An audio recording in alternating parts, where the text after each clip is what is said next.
ได้เอื่อยว่าสิปุกหันปุกในซ้ายไปเบิ่งดูโอ้ปุกนี่มันบ่มีกรงใหม่โอ้ว่าง่ายขึ้นหัน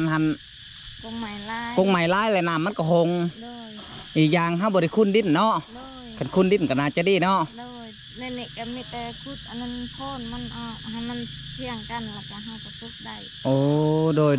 ดยอันนี้คือทั้งเอื่อยลงมือเองนะวะโดยทุกคนเนาะก็คือให้เพิ่นคุดอีกเนาะก็คือเฮาสิปุกเฮือนนี่มือได้เอื่อยเจ้าคิดว่าให้บ่เจ้าหาย่ำเอาเองเด้อเอื่อยเด้อโดยเพราะว่าถ้าคันมันบ่ทันมันพุดอันนี้ก็พุดสิมานี่แหละโอ้สิเอาวันพุธทิศนาโดยป้าเถอะทุกคนก็เฮิงเติบเนาะ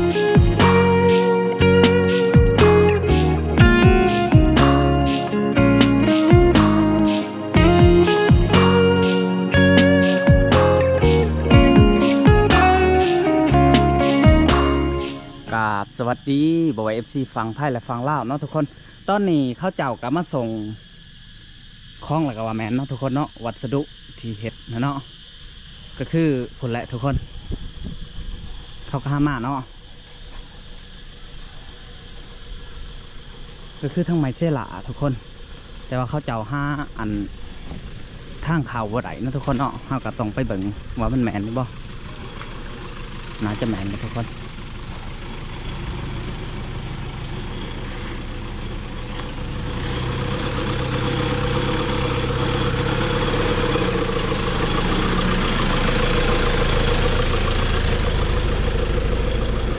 คือมีเสาเนี่ย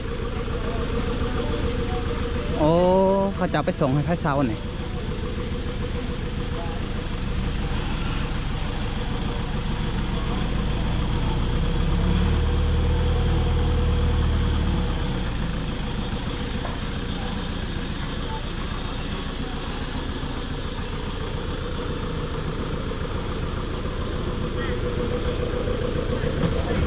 เศร้าในนาจะเพิ่นไปส่งคนอื่นเอาสบายดีไปได้คือเห็นแลนใกล้กี่นี่โอ้เอาลงเนี่ยลงไว้นี่แหละเอาข้าวไปก็ได้ข้าวพอเลยแต่ข้าวเห็ดเดียวแล้วแต่แมนพ่อน้อง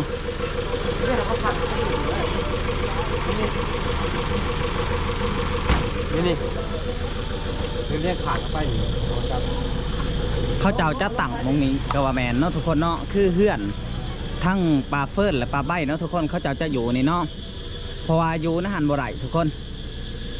อยู่บ่ไรเนาะก็คือน้ำมันอังนะหันกว่าแมนเนาะน้ำมันอังแล้วก็เลยต้องมาอยู่ในนี่ทุกคนเนาะก็คือเพิ่นสิมาปุ๊กอยู่บนนี้อยู่พุ่นบริยูแล้วทุกคนมาอยู่ไกลๆของชาวบ้านนี่แหละเนาะ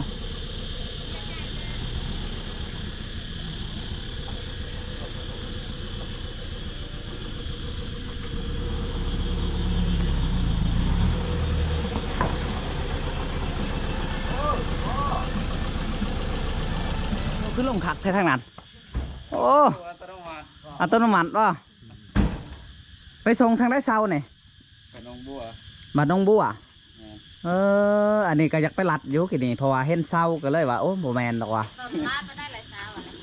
ต้น1,300ต้น1,300เนาะไปส่งน้องบัวเซาเนี่ยเนาะดินเนาะเป็นอะไรวะสัญญาสังกะสีสังกะสีผิดเห็นได้ถือเมื่อใดบ่แต่เฮากะสิไปเอานะฮันเฮาสิไปเพิ่มเงินอีกได้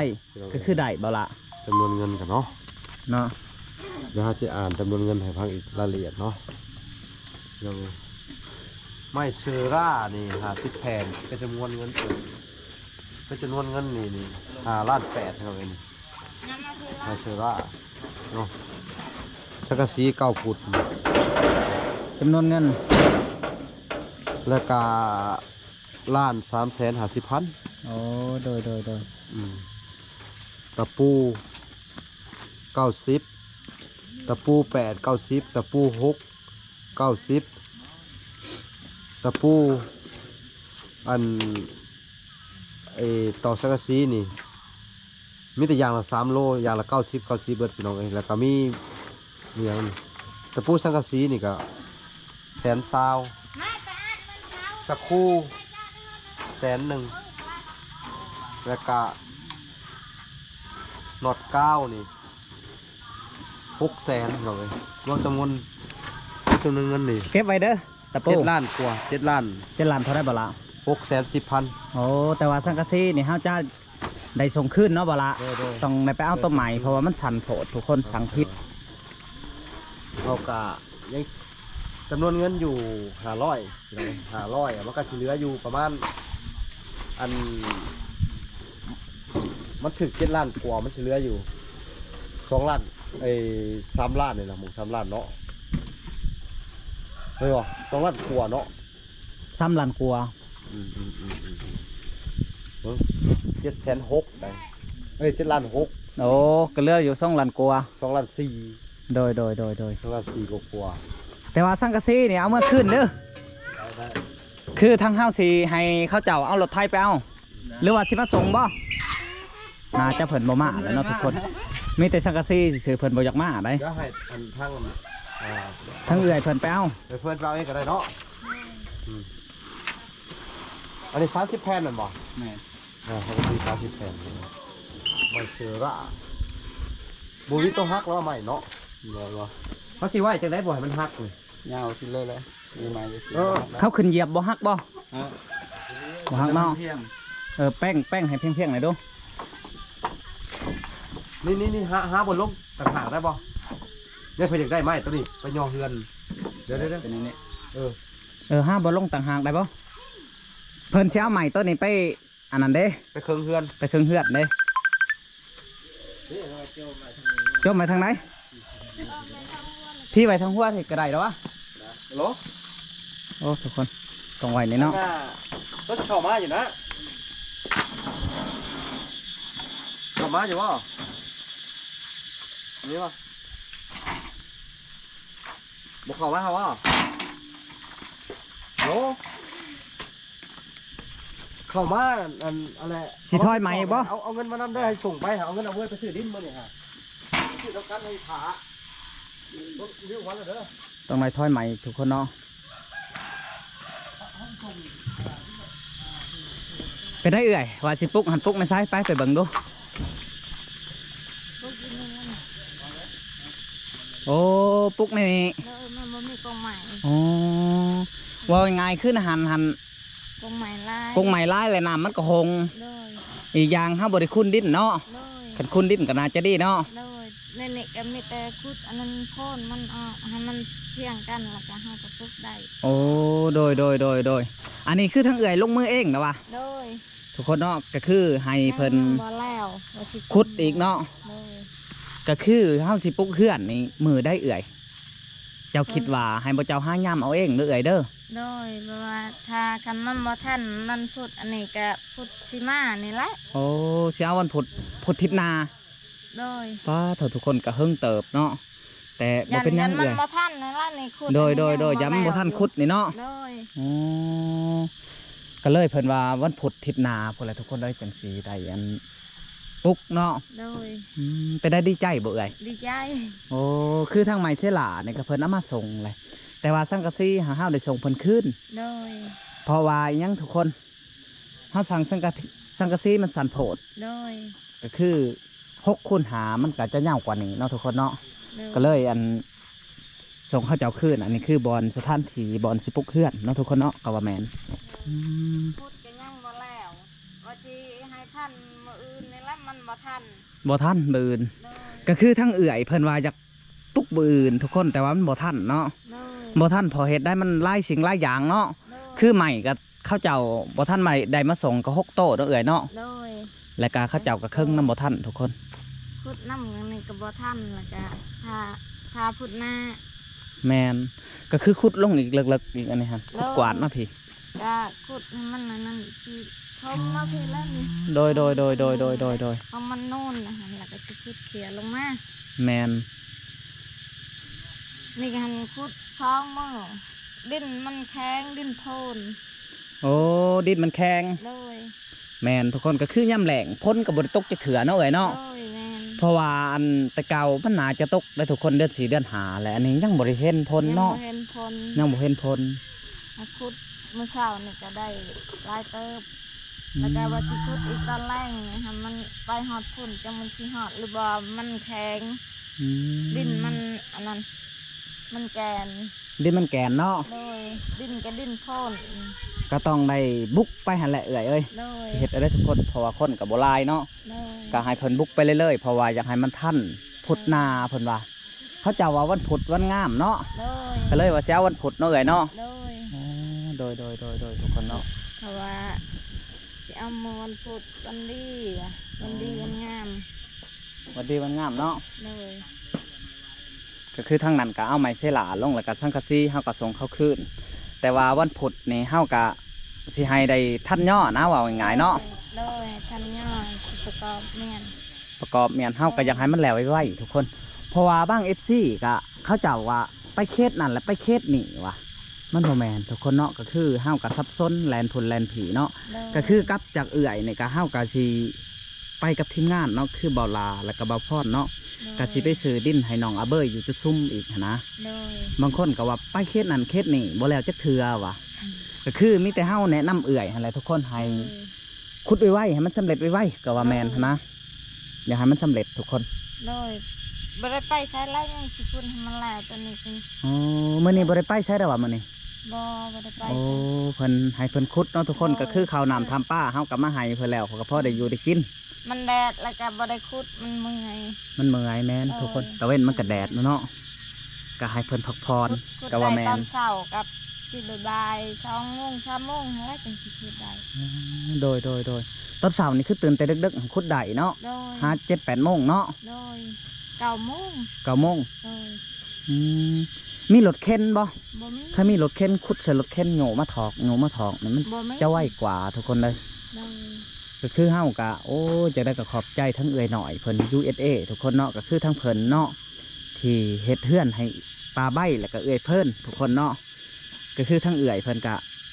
ขอให้อยู่ดีมีแห้งทุกคนเนาะเฮ็ดอยากเฮ็ดก้านก็ขอให้ลำลื่นก็ว่าแมนให้เจริญรุ่งเรืองเนาะ โดยให้ ก็คือทั้ง เพิ่นรวย ปลาใบเอื้อยเพิ่นก็ขอให้สู้ๆเด้อเอื้อยเด้อ โดย ก็คือขั้นเฮาได้เฮือนได้ชาติแล้วก็ขอให้เฮ็ดหน้าที่การงานหั้นนะให้มันคือบ้านคือเมืองหั้นนะ โดย เพราะว่าตะกี้กับเพิ่นบริมีหยังทุกคนเฮากับคิดสงสารเพิ่นคิดสงสารเพิ่นก็ว่าแมนบัดนี้ขั้นเพิ่นได้เฮือนจากเอื้อยหน่อยเฮ็ดให้นี่ก็น่าจะดีแม่นบ่ โดยยังว่าเฮาหาเงินหาทองพอได้แต่ซื้อข้าวก็ยังดีใจ ยังดีใจเนาะ โดยแบบว่ามันเพื่อนชานเฮาก็มีแหละเด้วันนี้เฮาหาละเล็กละน้อยพอได้ซื้อข้าวกินพาลูกพาป้ากิน โดยตะกี้ยังว่าหาเงินอยากซื้อหันซื้อนี่แน่เนาะ โดยตะกี้หาเงินซื้อข้าวซื้อมะพริกแกงนัววันนี้หันหาเงินซื้อข้าวของเพื่อนชานเฮาก็มีเมียนแล้ว โอ้ มีแต่สู้ต่อไป มีแต่สู้ต่อไปเนาะ โดย โดยเอา ได้ ทุกคน ได้ชำได้เฮาก็เอาชำนั่น แมนเอาทุกคนไปเบิ่งเขาเจ้าเอาลงไม้ใช่หลาบัดนี้ไปเอื้อยก็คือทั้งเอื้อยเพิ่นเว้ากันนาสงสารทุกคนเนาะทุกคนอันนี้คือไม้ใช่หลาเนาะโอ้ตับหนึ่งนี่ไม่มีเจ้าแผนเฮ้ยอันนี่ตอนแรกก็ 5 แผน 5 แผน ครับมันมี5 แผน โอ้มี5 แผนเนาะทุกคน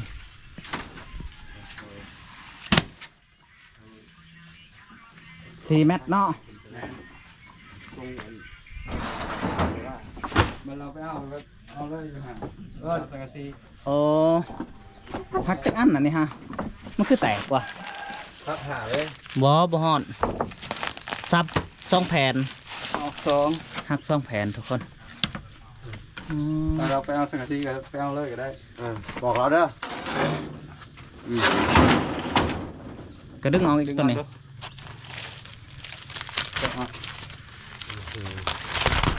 ปินเลย ปิดเลย ปินเลย แตกคือกันเนาะบ่ล่ะเนาะ มันเป็นปูนผสมใหม่ พูดผสมใหม่บ่ เป็นเหนือเส้นกระเบื้องนี่แหละ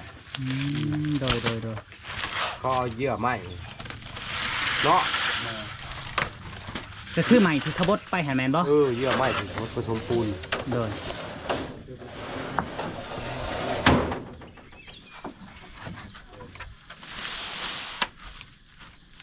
ก็คือทั้งเอื่อยเพิ่นกับอ้ายเพิ่นไปเอาสังกะสีแล้วก็เอามาเลยเด้อใส่ เอาออกไว้เลย มันหักแล้วมันหักแล้วออกแล้ว ออกเลยนั่นแหละ มาทุกคนเนาะ